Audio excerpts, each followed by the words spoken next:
फाल्गुन मास कथा अध्याय 14। ओम नमः शिवाय। हर हर महादेव। माता पार्वती की जय। प्यारे भक्तों, रसपान करेंगे श्री शिव महापुराण की 14वें दिन की कथा। ऋषिगण बोले, हे सर्वज्ञों में श्रेष्ठ, बंधन और मोक्ष का स्वरूप क्या है, यह हमें बताइए। सूत जी बोले, हे महर्षियों, मैं बंधन और मोक्ष का स्वरूप तथा मोक्ष के उपाय का वर्णन करूंगा। आप लोग आदर पूर्वक सुने। जो प्रकृति आदि 8 बंधनों से बंधा हुआ है वह जीव बद्ध कहलाता है, और जो उन 8 बंधनों से छूटा हुआ है उसे मुक्त कहते हैं। प्रकृति आदि को बस में कर लेना मोक्ष कहलाता है। बंधन आगंतुक है और मोक्ष स्वतः सिद्ध है।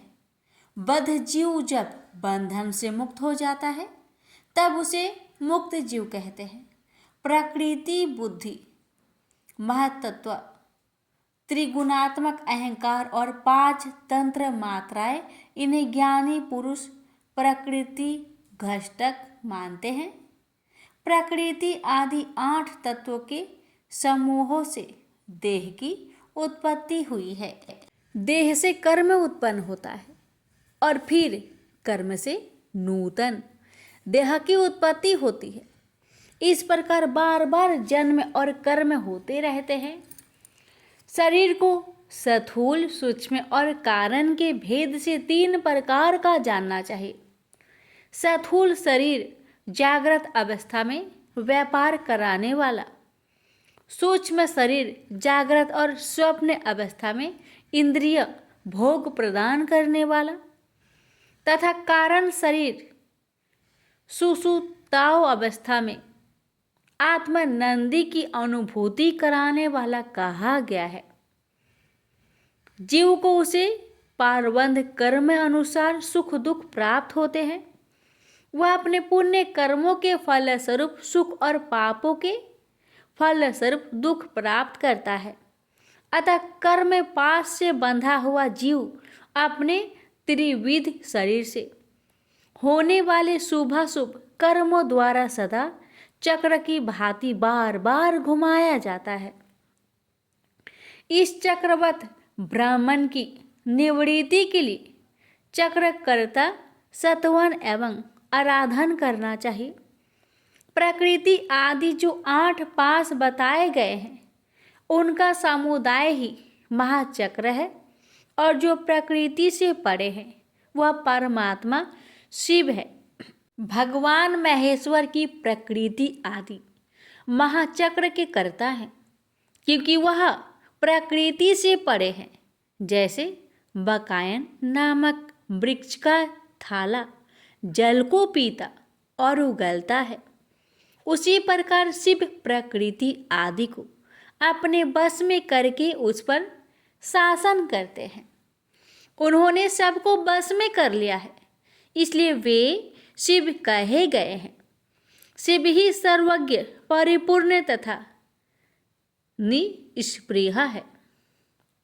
सर्वज्ञाता, तृप्ति, अनादि बोधन, स्वतंत्रता, नित्य अलुप्त, शक्ति आदि से संयुक्त होना और अपने भीतर अनंत शक्तियों को धारण करना, महेश्वर के इन 6 प्रकार के मानसिक ऐश्वर्यों को केवल वेद जानता है। अतः भगवान शिव के अनुग्रह से ही प्रकृति आदि 8 तत्व बस में होते हैं।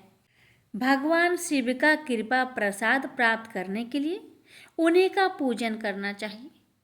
शिव तो परिपूर्ण है, निष्प्रिय है, उनकी पूजा कैसे हो सकती है? इसका उत्तर यह है कि भगवान शिव के उद्देश्य से उनकी प्रसन्नता के लिए किया हुआ सत्कर्म उनके कृपा प्रसाद को प्राप्त करने वाला होता है। शिवलिंग में, शिव की प्रतिमा में तथा शिव भक्त जनों में शिव की भावना करके उनकी प्रसन्नता के लिए पूजा करनी चाहिए।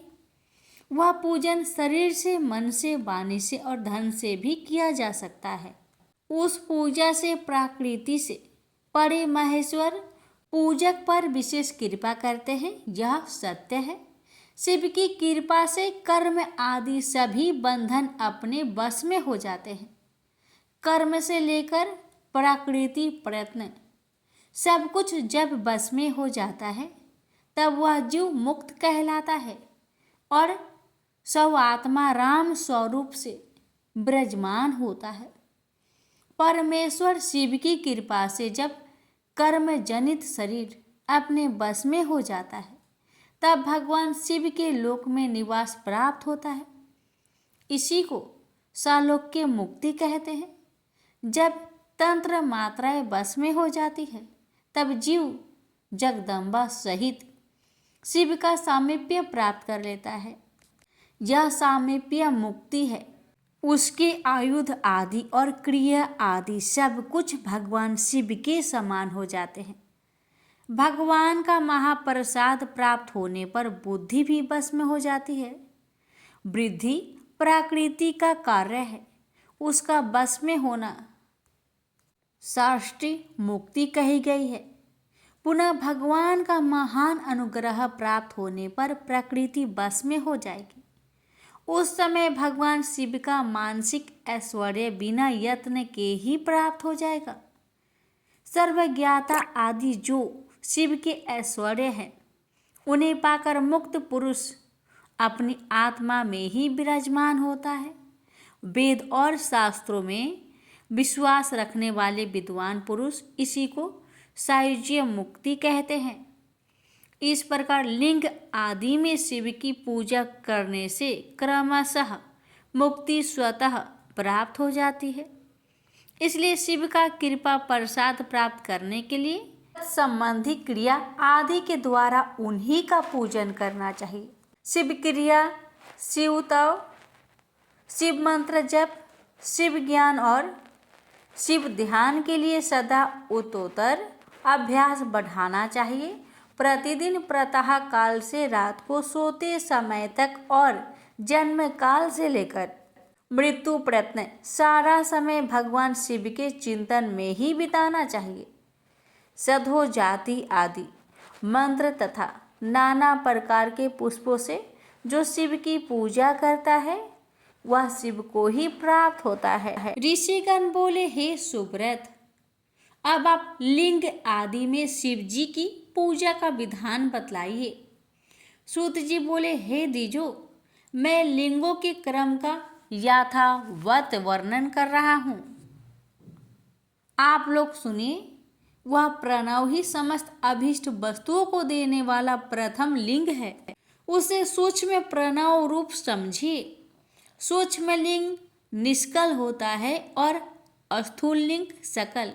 पंचाक्षर मंत्र को ही चतुर लिंग कहते हैं और उन दोनों प्रकार के लिंगों का पूजन तब कहलाता है।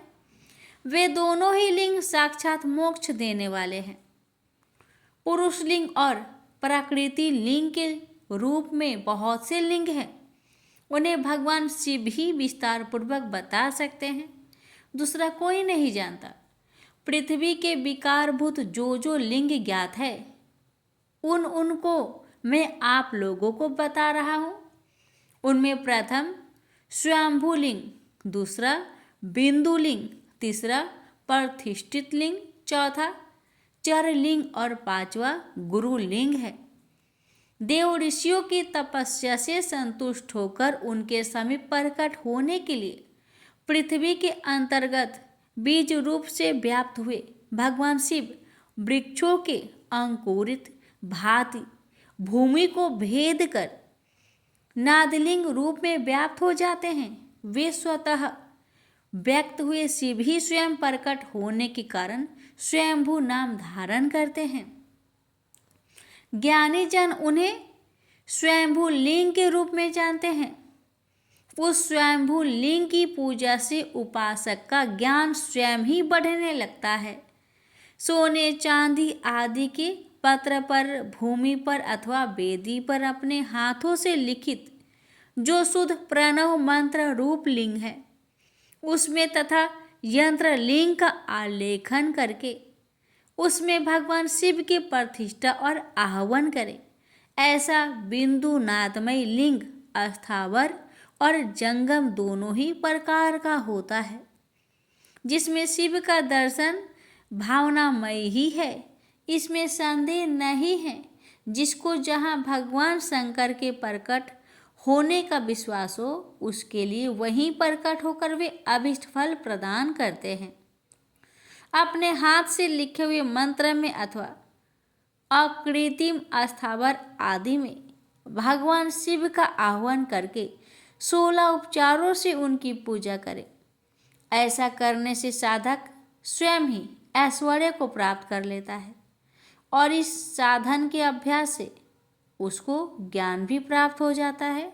देवताओं और ऋषियों ने आत्मा सिद्धि के लिए अपने हाथों से वैदिक मंत्र के उच्चारण पूर्वक शुद्ध मंडल में शुद्ध भावना द्वारा जिन उत्तम शिवलिंग की स्थापना की है, उसे पुरुष लिंग कहते हैं तथा वही प्रतिष्ठित लिंग कहलाता है। उस लिंग की पूजा करने से सदा पौरुष ऐश्वर्य की प्राप्ति होती है। महान ब्राह्मण और महाधनी राजाओं द्वारा किसी शिल्पी से शिवलिंग का निर्माण कराकर मंत्र पूर्वक जिस लिंग की स्थापना तथा प्रतिष्ठा की गई हो, वह प्राकृतिक लिंग है। वह शिवलिंग प्राकृतिक ऐश्वर्य भोगों को देने वाला होता है। जो शक्तिशाली और नित्य होता है उसे पुरुष लिंग कहते हैं, और जो दुर्लभ तथा अनित्य होता है वह प्राकृतिक लिंग कहलाता है। लिंग नाभि, जिह्वा, नासिका, उग्र भाग और शिखा के क्रम से कटी हृदय और मस्तक, तीनों स्थानों में जो लिंग की भावना की गई है, उस आध्यात्मिक लिंग को ही चर लिंग कहते हैं। पर्वत को पुरुष लिंग बताया गया है और भूतल को विद्वान पुरुष प्राकृतिक लिंग मानते हैं। वृक्ष आदि को पुरुष लिंग जानना चाहिए। गुल्म आदि को प्राकृतिक लिंग कहा गया है। साठी नामक धान्य को प्राकृत लिंग समझना चाहिए और साली, अगहनी एवं गेहूं को पुरुष लिंग, अग्निमा आदि 8 सिद्धियों को देने वाला जो ऐश्वर्य है, उसे पौरुष ऐश्वर्य जानना चाहिए। सुंदर स्त्री तथा धन आदि विषय को आस्तिक पुरुष प्राकृतिक ऐश्वर्य कहते हैं। चर लिंगों में सबसे प्रथम रसलिंग का वर्णन किया जाता है। रसलिंग ब्राह्मणों को उनकी सारी अभिष्ट वस्तुओं को देने वाला है। शुभ कारक वानलिंग क्षत्रियों को महान राज्य की प्राप्ति कराने वाला है। स्वर्णलिंग वैश्य को महान धनपति का पद प्रदान करने वाला है तथा सुंदर शिलालिंग क्षुद्रों को महाशुद्धि देने वाला है। अष्टापिक लिंग तथा बाणलिंग सब लोगों को उनकी समस्त कामनाएं प्रदान करते हैं। अपना ना हो तो दूसरे का अष्टापिक या बाणलिंग भी पूजा के लिए निषिद्ध नहीं है। स्त्रियों विशेषतः साधुवाओं के लिए पार्थिव लिंग की पूजा का विधान है। प्रवृत्ति मार्ग में स्थित विधवाओं के लिए अष्टापिक लिंग की पूजा बताई गई है, परंतु विरक्त विधवाओं के लिए रस लिंग की पूजा को ही श्रेष्ठ कहा गया है। हे सुब्रतो, बचपन में, युवावस्था में और बुढ़ापे में भी शुद्ध अष्टापिकमयी शिवलिंग का पूजन स्त्रियों को समस्त भोग प्रदान करने वाला है। गृहस्थ स्त्रियों के लिए पीठ पूजा भूतल पर संपूर्ण अभीष्टों को देने वाली है। प्रवृत्ति मार्ग में चलने वाला पुरुष सुपात्र गुरु के संयोग से ही समस्त पूजा कर्म संपन्न करे।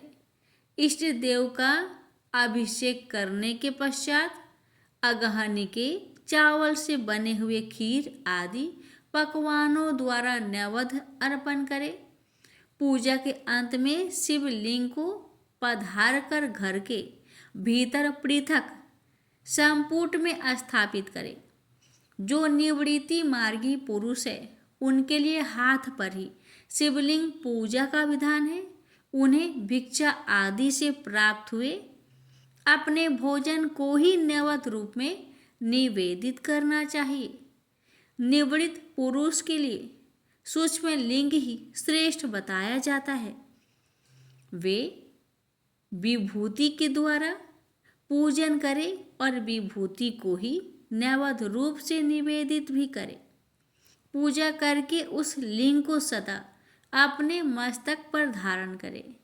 विभूति 3 प्रकार की बताई गई है, लोकागिन जनित, वेदागिन जनित और शिवागिन जनित। लोकागिन जनित या लौकिक भस्म को द्रव की शुद्धि के लिए लाकर रखे। मिट्टी, लकड़ी और लोहे के पात्रों की, धान्यों की, तिल आदि द्रव की, वस्त्र आदि की तथा पयुर्षित वस्तुओं की शुद्धि भस्म से होती है। कुत्ते आदि से दूषित हुए पात्रों की भी शुद्धि भस्म से ही मानी गई है। वस्तु विशेष की शुद्धि के लिए यथा योग्य सजल अथवा निर्जल भस्म का उपयोग करना चाहिए। वेदागिन जनित जो भस्म है उनको उन वैदिक कर्मों के लिए अंत में धारण करना चाहिए। मंत्र और क्रिया से जनित हो होम कर्म है, वह अग्नि में भस्म का रूप धारण करता है। उस भस्म को धारण करने से वह कर्म आत्मा में आरोपित हो जाता है। अघोर मूर्तिधारी शिव का जो अपना मंत्र है उसे पढ़कर बेल की लकड़ी को जलाए, उस मंत्र से अभिमंत्रित अग्नि को शिवागिन कहा गया। प्रेम से बोलिए हर हर महादेव। प्यारे भक्तों, श्री शिव महापुराण कथा समापन यहीं पर कर रहे हैं। इसकी आगे की कथा कल के वीडियो में अवश्य सुनिएगा। अब सुनते हैं माता पार्वती की महापुण्य फल प्रदान करने वाली कथा। दक्ष प्रजापति की सभी पुत्रियां गुणवंती थी, फिर भी दक्ष के मन में संतोष नहीं था। वे चाहते थे उनके घर में एक ऐसी पुत्री का जन्म हो जो सर्वशक्ति संपन्न हो एवं सर्व विजयिनी हो। अतः दक्ष एक ऐसी ही पुत्री के लिए तप करने लगा।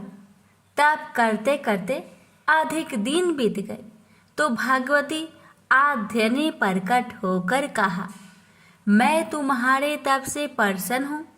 तुम किस कारण तप कर रहे हो?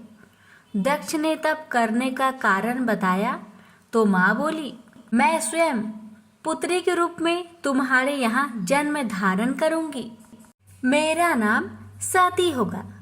मैं सती के रूप में जन्म लेकर अपनी लीलाओं का विस्तार करूंगी। फलतः भगवती आद्य ने सती रूप में दक्ष के यहाँ जन्म लिया। सती दक्ष की सभी पुत्रियों में सबसे अलौकिक थी। सती ने बाल्य अवस्था में ही कई ऐसे अलौकिक आश्चर्यचकित करने वाले कार्य कर दिखाए थे जिन्हें देखकर स्वयं दक्ष को भी विस्मय होता था। जब सती विवाह योग हो गई तो दक्ष को उनके लिए वर की चिंता होने लगी। उन्होंने ब्रह्मा जी से इस विषय में परामर्श किया। ब्रह्मा जी ने कहा, सती आद्य के अवतार है। आद्य आदि शक्ति और शिव आदि पुरुष है। अतः सती के विवाह के लिए शिव ही योग और उचित वर है। दक्ष ने ब्रह्मा जी की बात मानकर सती का विवाह भगवान शिव के साथ कर दिया। सती कैलाश में जाकर भगवान शिव के साथ रहने लगे। भगवान शिव दक्ष के दामाद थे, किंतु किसी वजह से दक्ष के हृदय में भगवान शिव के प्रति बैर और विरोध भाव पैदा हो गया। एक बार देवलोक में ब्रह्मा ने धर्म के निरूपण के लिए एक सभा का आयोजन किया था। सभी बड़े बड़े देवता सभा में एकत्र हुए। भगवान शिव भी इस सभा में बैठे थे। सभा मंडल में दक्ष का आगमन हुआ। दक्ष के आगमन पर सभी देवता उठकर खड़े हो गए, पर भगवान शिव खड़े नहीं हुए। उन्होंने दक्ष को प्रणाम भी नहीं किया। फलतः दक्ष ने अपमान का अनुभव किया। केवल यही नहीं, उनके हृदय में भगवान शिव के प्रति ईर्ष्या की आग जल उठी। वे उनसे बदला लेने के लिए समय और अवसर की प्रतीक्षा करने लगे। एक बार सती और शिव कैलाश पर्वत पर बैठे हुए परस्पर वार्तालाप कर रहे थे। उसी समय आकाश मार्ग से कई विमान कनखल की ओर जाते हुए दिखाई पड़े। सती ने उन विमानों को देखकर भगवान शिव से पूछा, प्रभु, ये सभी विमान किसके हैं और कहाँ जा रहे हैं? भगवान शंकर ने उत्तर दिया, आपके पिता ने बड़े यज्ञ का आयोजन किया है। समस्त देवता और देवांगनाएं इस विमानों में बैठकर उसी यज्ञ में सम्मिलित होने के लिए जा रहे हैं।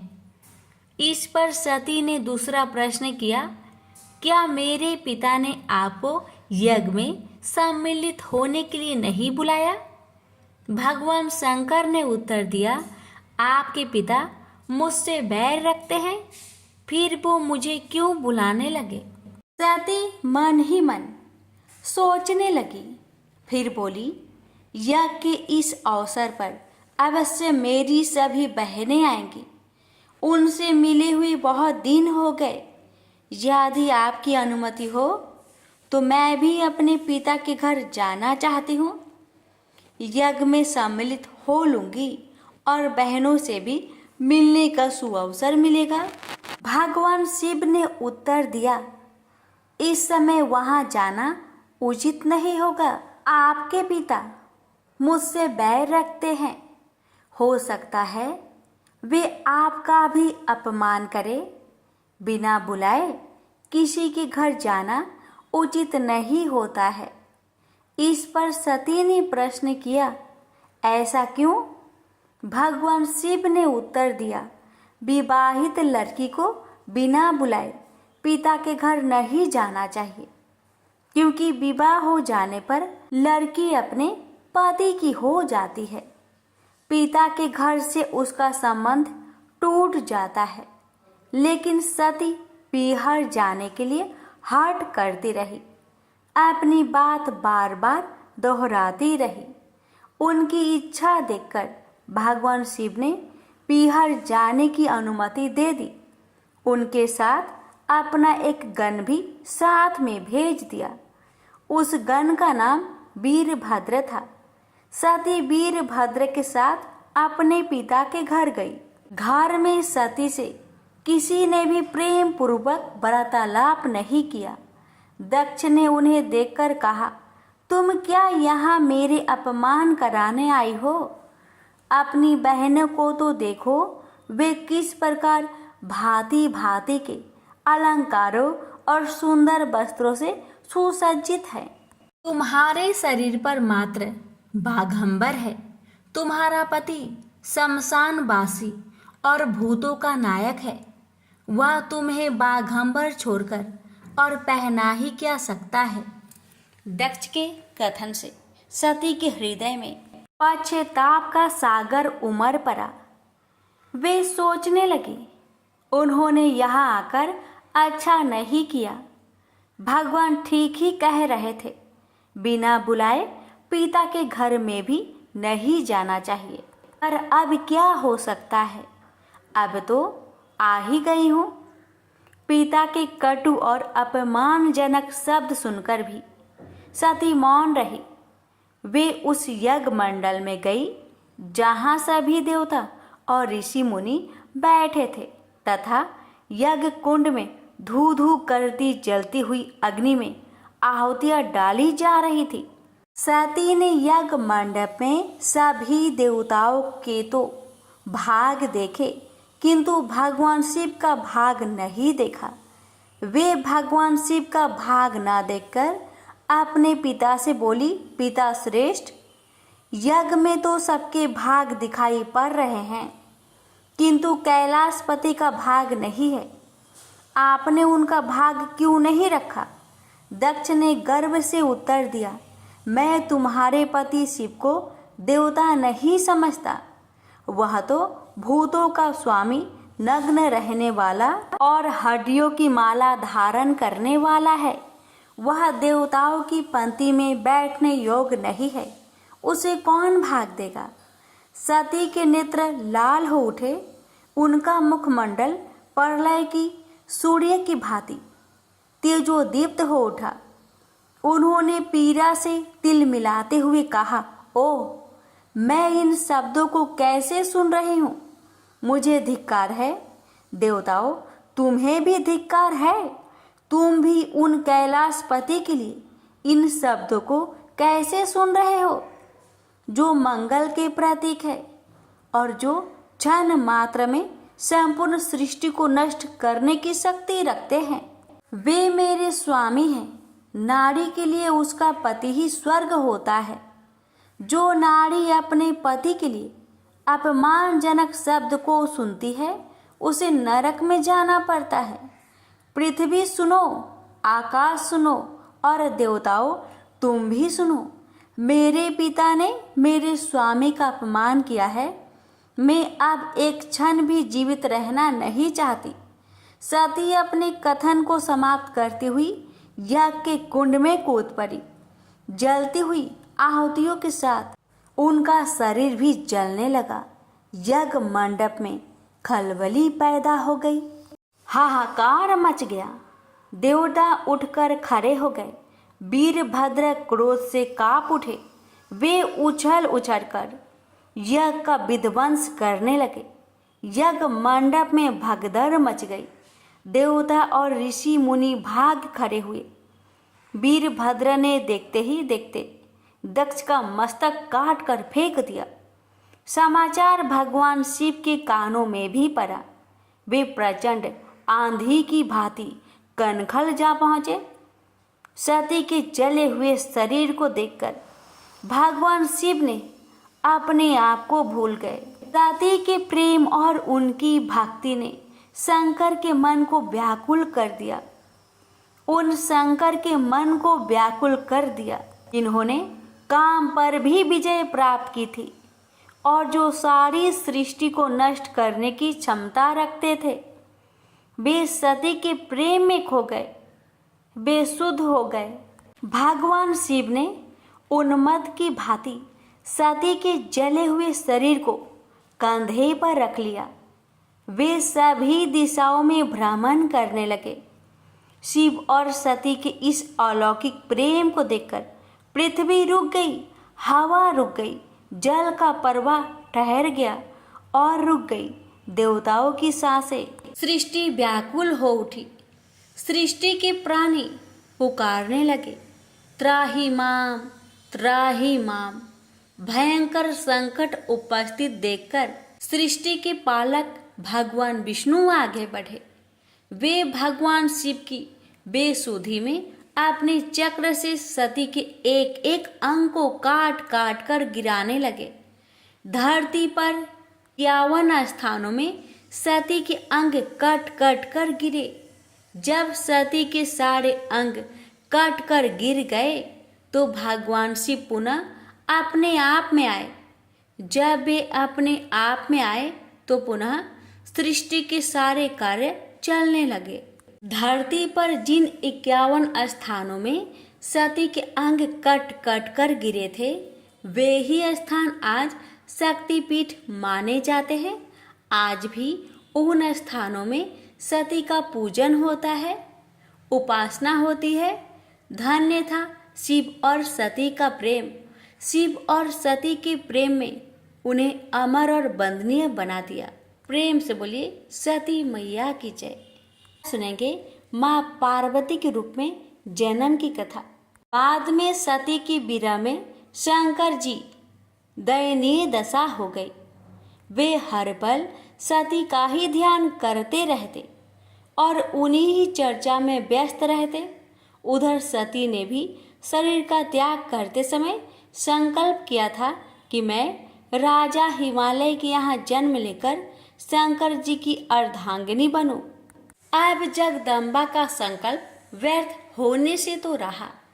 वे उचित समय पर राजा हिमालय की पत्नी मेनका के गर्भ में प्रविष्ट होकर उनकी कोख में से प्रकट हुई। पर्वतराज की पुत्री होने के कारण वे पार्वती कहलाई। जब पार्वती बड़ी होकर सयानी हुई तो उनके माता पिता को अच्छा वर तलाश करने की चिंता सताने लगी। एक दिन अचानक देव ऋषि नारद राजा हिमालय के महल में आ पहुंचे और पार्वती को देख कहने लगे कि इसका विवाह शंकर जी के साथ होना चाहिए और वे ही सभी दृष्टि से इसके योग हैं। पार्वती के माता पिता के आनंद का यह जानकर ठिकाना ना रहा कि साक्षात जगत माता सती ही उनके यहाँ प्रकट हुई है।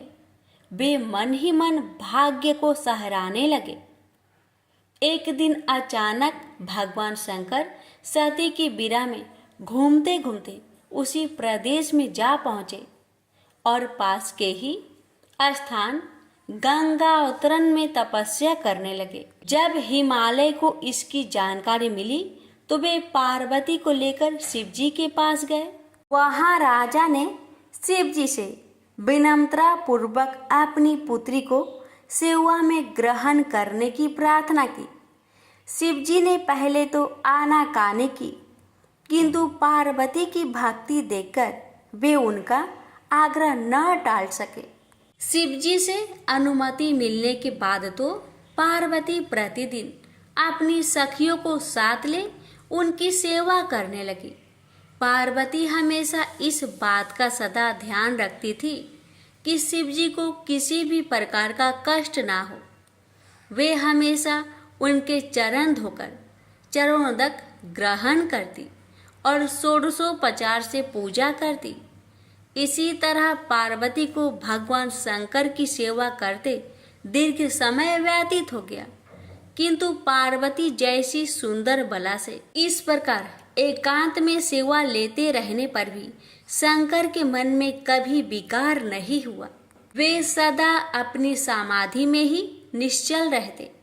उधर देवताओं को तारक नाम का असुर बड़ा त्रास देने लगा।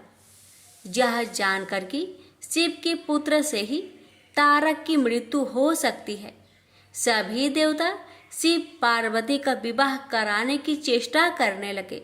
उन्होंने शिव को पार्वती के प्रति अनुरक्त करने के लिए कामदेव को उनके पास भेजा, किंतु पुष्पा युद्ध का पुष्पा बाण भी शंकर के मन को विक्षुब्ध न कर सका। उल्टा कामदेव उनकी क्रोध अग्नि से भस्म हो गए। इसके बाद शंकर भी वहां अधिक रहना अपनी तपस्या चार के लिए अंतराय रूप समझ कैलाश की ओर चल दिए। पार्वती को शंकर की सेवा से वंचित होने का बड़ा दुख हुआ, किंतु उन्होंने निराश ना होकर आपकी बार तप द्वारा शंकर को संतुष्ट करने की मन में ठानी। उनकी माता ने उन्हें सुकुमार एवं तप के आयोग समझकर बहुत माना किया, इसलिए उनका उमा नाम प्रसिद्ध हुआ, किंतु पार्वती पर इसका असर ना हुआ। अपने संकल्प से वे तनिक भी विचलित नहीं हुई। वे भी घर से निकल उसी शिखर पर तपस्या करने लगी जहाँ शिव जी ने तपस्या की थी। तभी से लोग उस शिखर को गौरी शिखर कहने लगे। वहाँ उन्होंने पहले वर्ष फलहार से जीवन व्यतीत किया। दूसरे वर्ष वे पर्ण वृक्षों के पत्ते खाकर रहने लगी और फिर तो उन्होंने पर्ण का भी त्याग कर दिया और इसलिए वे अपर्णा कहलाई। इस प्रकार पार्वती ने 3000 वर्ष तक तपस्या की। उनकी कठोर तपस्या को देख ऋषि मुनि भी तंग रह गए। अंत में भगवान आशुतोष का आसन हिला। उन्होंने पार्वती की परीक्षा लेने के लिए पहले सप्त ऋषियों को भेजा और पीछे स्वयं वटु भेष धारण कर पार्वती की परीक्षा के निमित्त प्रस्थान किया। प्रेम से बोलिए हर हर महादेव। माता पार्वती की जय।